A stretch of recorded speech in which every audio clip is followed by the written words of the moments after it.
Hey, welcome to The Explainer. Today we're going to dig into how one state is systematically, and I mean really systematically, getting ready for a changing climate.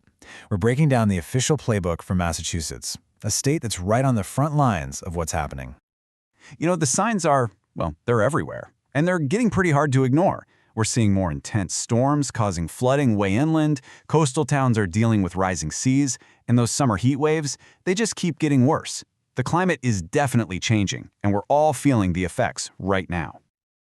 So this all leads to a massive question, right? If you're responsible for millions of people, for all the critical infrastructure, for the natural environment, how do you stop just, reacting to disasters after they happen and start proactively building for what you know is coming? Well, let's get into it. Okay, so before you can build any kind of plan, you have to really, truly understand the problem you're up against. And that is exactly where Massachusetts started. The absolute bedrock of this entire strategy is the 2022 Climate Change Assessment. And this wasn't just some casual look-see. This was a deep, scientific dive into the risks. And they broke it all down into 5 crucial areas: human health, infrastructure, the natural environment, governance, and of course, the economy. And look, we're not talking about some far-off abstract ideas here. These are very real-world problems. Take infrastructure, for example. The assessment points to things like railroad tracks literally buckling in extreme heat, which, totally messes up the commute. And for the economy, you've got coastal businesses that depend on tourism and fishing facing direct threats from bigger storm surges and warming oceans. It's this incredibly complex web where everything is connected. So, you're faced with this tangled web of risks. What do? Well, the state needed a plan that was just as comprehensive, just as interconnected. And that's where this resilience blueprint comes in. It's a coordinated cycle of action. The state's response is all organized under one big banner. It's called Resilient Mass. And this is not just one department's problem to solve. It's a huge initiative designed to get every single part of the state government pulling in the same direction, to cut risks and adapt to this new reality. Now, this diagram here, this is basically the engine for the entire strategy. And notice, it's not a straight line, it's a loop, a continuous cycle. That's so important because it means this is a living plan, not some dusty report that sits on a shelf. It kicks off with that climate assessment to figure out the hazards. That data feeds into the main resilient mass plan, which then leads to action. But here's the key, it doesn't stop there. The state is constantly evaluating what works, learning from it, and then feeding that knowledge right back to the start of the cycle. So, to put it simply, you've got 3 main phases. First, identify the hazards. Second, develop the strategy. And third, act and adjust. And by building in this 5-year update for the big assessment and the main plan, Massachusetts makes sure its strategy actually evolves as the climate itself changes. It's always using the latest science and real-world lessons. It's pretty smart. Okay, a big picture strategy is one thing, but how does that actually turn into, shovels in the ground? Well, the state has rolled out a whole suite of practical tools for its communities and agencies. This is probably the #1 question for any city planner or local official. You might have an amazing idea for a new seawall, or maybe a park that can handle flooding, but where's the money going to come from? The state's answer was pretty simple. Just make it easier.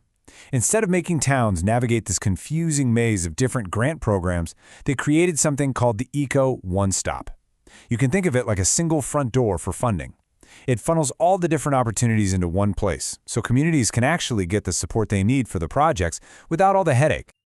All right, here's another key question. So you've got the funding, now what? To build for the future, you have to know what that future is going to look like. Are you planning for a few inches of sea level rise or a few feet? That's a huge difference. How many more 90-degree days does your new community center need to be able to handle? So the state basically hands communities a whole toolbox of resources. The Resilient Mass Data Center gives them the raw climate projections. Then, the MVP program, that stands for Municipal Vulnerability Preparedness, helps towns use that data to figure out their own specific risks. And finally, you've got things like the Design Standards tool, which helps make sure that whatever gets built, a bridge, a building, whatever, is designed for the climate of tomorrow, not the climate of yesterday. So you've got a plan in motion, you've got the tools out there, but how does anybody know if it's actually working, if it's making a difference? This brings us to a really crucial part of the whole system: measurement and accountability. And it all starts with asking this one really simple, but actually really profound question. To track your progress, you have to first define what success even looks like. The answer to that question is a framework called resilient mass metrics. And as you can see here, it's all built on these core principles. A couple of things really jump out at me. First, over on the left, see that equity focus? That's a serious commitment to prioritize and protect the state's most vulnerable people. And second, look at the principles for indicator types. Progress has to be measurable and tied to strategies. That creates a super clear link between what you're doing and the results you're getting. And this is huge. This isn't some secret report that gets filed away. The state is all about transparency here.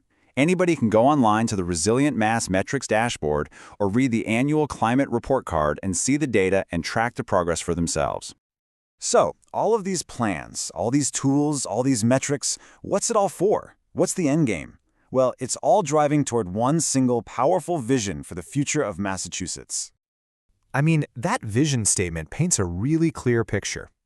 The goal isn't just to survive climate change, not just to get by. It's to create a state that's truly prepared, that's strong, and that's responsive. It's about a future where communities can bounce back quickly. And this is absolutely critical. This vision is built on a foundation of fairness. It makes it crystal clear that a resilient Massachusetts has to be one where every single community, no matter its income, no matter its location, is protected and has a real voice in the process. So, when you step back and look at the whole thing, Massachusetts has built this remarkably thorough and adaptive framework. It combines a clear-eyed view of the risks with a smart, cyclical plan, and it gives communities the tools they need. The system is literally designed to learn and improve. The blueprint is there. So, the next chapter? That's all going to be about execution.